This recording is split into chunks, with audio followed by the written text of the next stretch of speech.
What's up, ladies and gentlemen, boys and girls? I'm MeeSeeksMalik. Welcome to the channel. In today's video, ladies and gentlemen, I have for you the ultimate guide on leveling up quick, hitting that max rank in Call of Duty Black Ops 4. So, before I even get started with this video, please, it is important that you do drop a like for me and share this video. I did put a lot of work and research and a lot of calculating into this video, into this method, into like my whole method and steps and all that. So please, it's important that you do drop a like for me and share this video, because I did put a lot of work into making this before actually uploading. So also, I want to announce that I am doing a giveaway at 2K subscribers for Call of Duty Black Ops 4 Deluxe Edition. So if you would like to get into that giveaway, go ahead and click the link in the description or hit the card at the top right if it's there on to get more information on how to enter. So with all that said and done, let's go ahead and roll.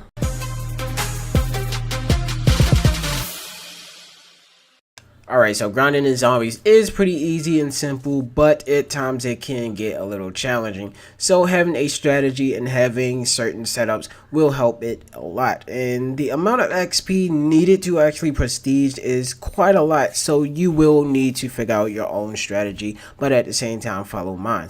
So how much XP is required is actually 1,439,500 or 600, sorry about that. XP is actually needed from 1 to 55, but that was from prestige 6. So let's say from the regular rank 1 to 55 would most likely be 1 million, or if you want to go through the whole rounds, it would be round 1 to 155 or 115, sorry.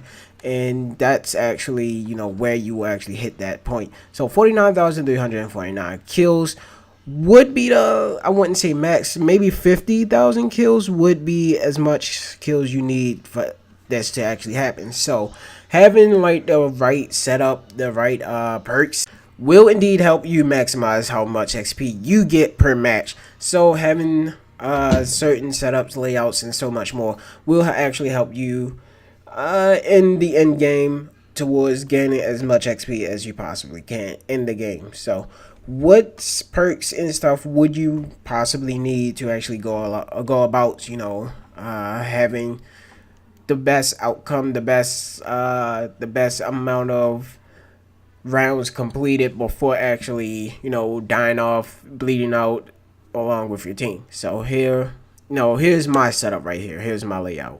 This is my level 1 layout. You don't have to copy it exacts, because I'm actually gonna kind of reset everything to default and do everything for, like a normal level 1 type of person right here. So first off would be equipping the correct perks. So the first perk you will need would be placing this in the brew. It's the first perk you will come across when playing in Blood of the Dead, but yeah, Mob of the Dead, Blood of the Dead. So the first perk I would suggest is Electric Burst. Reloading causes an electrical kind of discharge from your weapon. So whenever you reload, you actually kind of discharge a whole bunch of electricity around you, shocking the zombies that actually kind of surround you. Or if you're in a corner, you want to quickly get out, just reload and start shooting at the zombies. Try to get as many headshots as possible. Headshots will count in the end game. So yeah, the lower the amount of ammo in your stockpile, the stronger the shock. So the less ammo you have in the stockpile, the stronger the shock will be. Now the second perk I would suggest in Cola would most likely be this perk right here. I would say this perk because, well, for one, it's a normal perk. Anybody would want this perk. Quick revive works out perfectly in the whole level 1 type of thing. So it has a shorter delay before you regenerate health. And by what does this mean exactly? It means whenever your health goes down, there's like a short delay before it starts regenerating. So let's say there's a delay of 5 seconds. This will cut that down in half by 2 seconds. And well, not half, but it will cut it down to 2 seconds, and then your health will actually regenerate a lot faster. So yeah, having that equipped is important for you and reviving teammates, because reviving will help out as well. Now the third would be stamina up or time slip. Either one of those will help a lot. Equipment in time slip, equipment cooldown rate is actually increased, sorry. meaning that when you throw out a grenade or something, the time it takes to refill that grenade, refill that charge, actually, it actually speeds up, so you don't have to be waiting a lot longer. And it also does the same for mystery box and the pack-a-punch. You don't have to wait too long for a weapon to come out. Now, stamina up, you already know what stamina up does. It increases the movement speed and the sprint speed. So either have that or stamina up equipped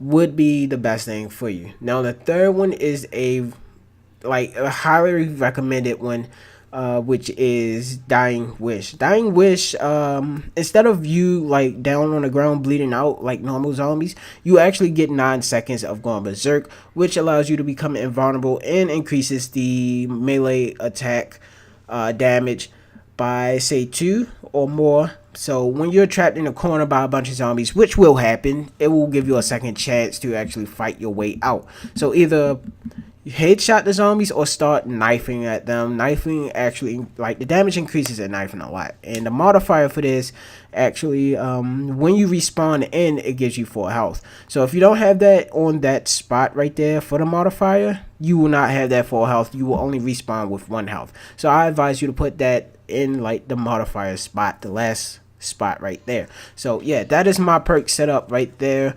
That's like my recommended perks for you guys, for you level 1 guys out there. Now the elixirs right here, I'm gonna be telling you which ones are the best. Clearly you don't start off with a lot, but these are the ones I highly recommend between 1 and say 20. Once you do hit like 20 and higher, you could actually change it up to find out what works better for you, but these are what work better for me. So head scan, when you activate it, actually increases, it actually kills the zombies like 1 shot. So yeah, like once you shoot them, there's no zombie running around with no head, so no worry about that. Anywhere but here actually teleports you away. So say you get trapped in a corner by a bunch of zombies, clearly again it's gonna happen. So using this quickly will actually get you out of that situation, and it actually blows away zombies that come near you as you're teleporting in, so you don't have to worry about zombies randomly slapping the hell out you as you teleport in to another location. Next one is Burnt Out, which is like an instant activation. Whenever a zombie slaps you, it'll kind of burn them and any other zombies around them, so around you. And this actually works for like 3 slaps, so don't let too many zombies kind of smack you around. Only 3 at a time will actually work for you. So don't worry about the rest of these elixirs. They're not really too much important because you don't start out with them. You gotta actually concoct some. So as well as these, I will do kind of a guide on those a little later on, but for now we're just gonna focus on the level 1 stuff, the default stuff. Now for the specialist weapon, I advise you to go for either the Overkill or the Ragnarok DG5s. The Ragnarok DG5 and the Overkill has some pretty awesome stage 3 upgrades. So stage 3 for the Overkill actually has a tactical nuke, which will wipe out zombies, all the zombies on a map without you having to be there. And it is a good close range, medium range, and long range type of weapon to keep zombies away from you so that you don't go down easily. The DG Ragnaroks is a close range, close to medium range type of specialist weapon.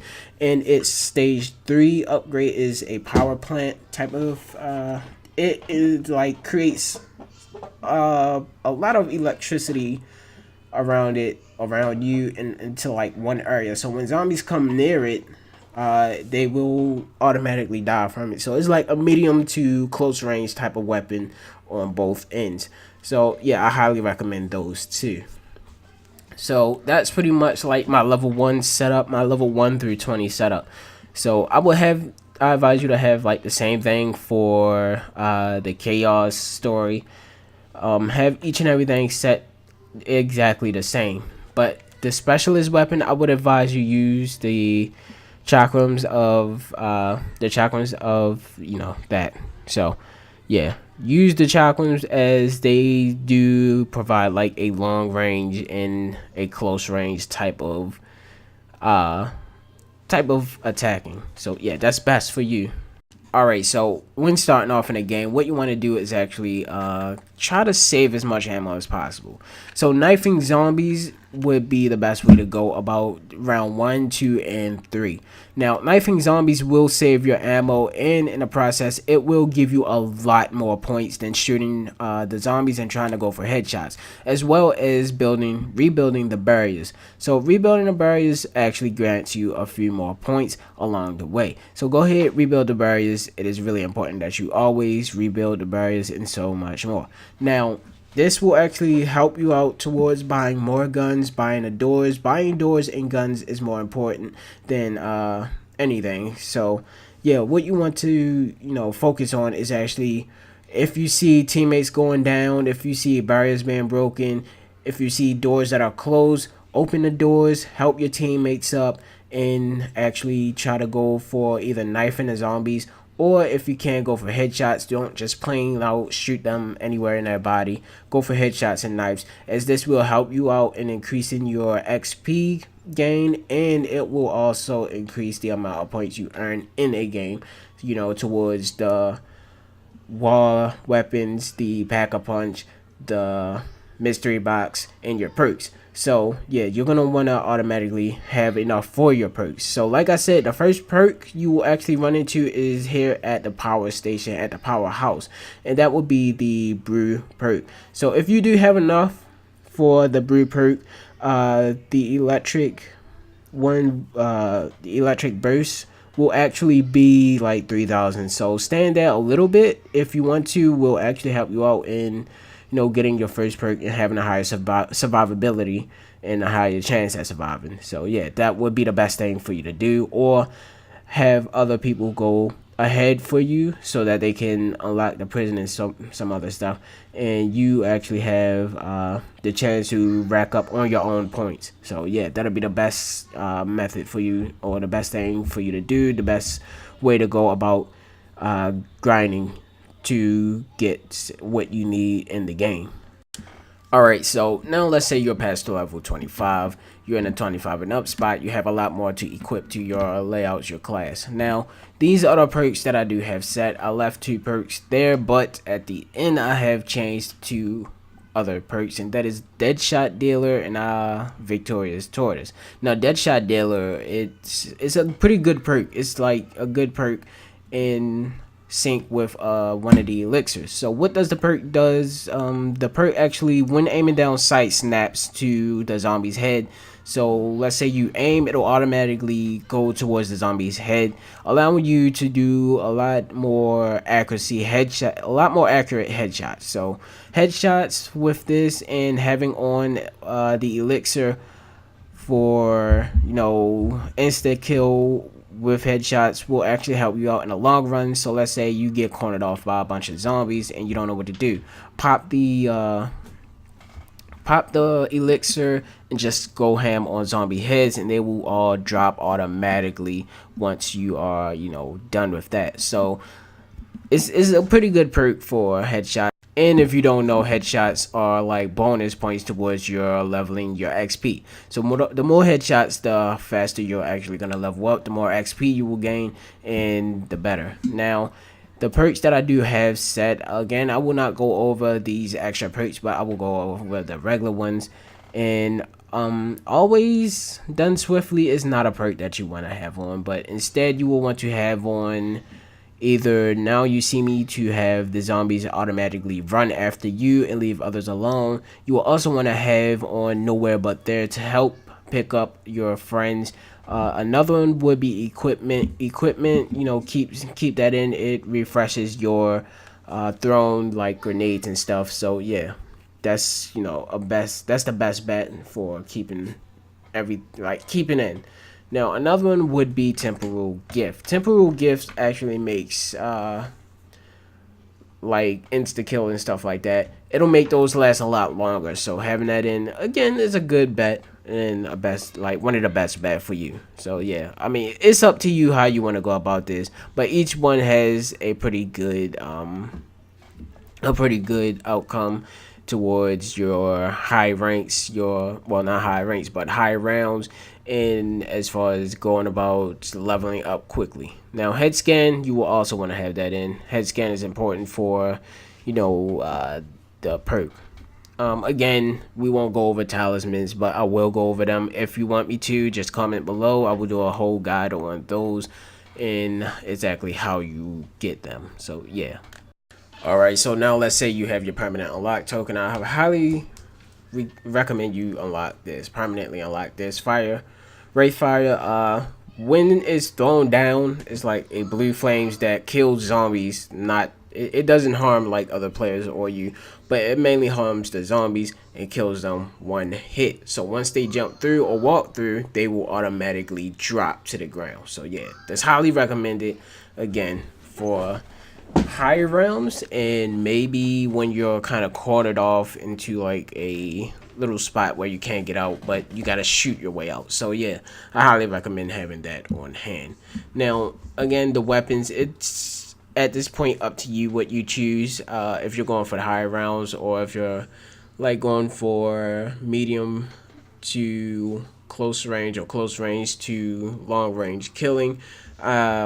It's up to you what you're going to choose. You got to find what actually helps you out a little bit in this situation as far as the special weapon goes.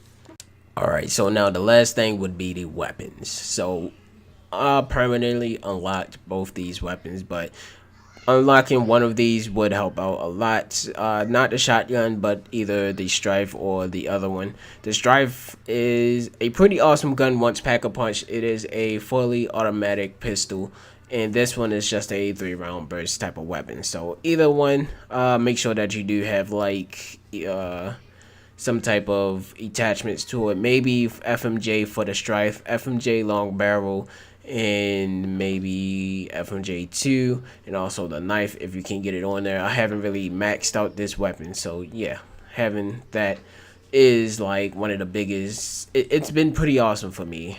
This weapon is pretty good and awesome to use, so I highly recommend, if you have another unlock token, permanently unlock that one so that you can always have that on hand, or this one right here so that you can have this one on hand. Those two weapons are pretty great. Now that's all I got for you, ladies and gentlemen. That's going to be part 1. This is part 1. I will make a part 2 on a full in-depth to guide, I guess. So I don't want to kind of stretch this out any longer than what it should be, so I was trying to get it to 10 minutes. But anyway, if you did find this helpful a little bit, go ahead and like this, share this video, and also if you're new, hit that sub button for me, turn notifications on. I am MeeSeeksMalik. Peace out.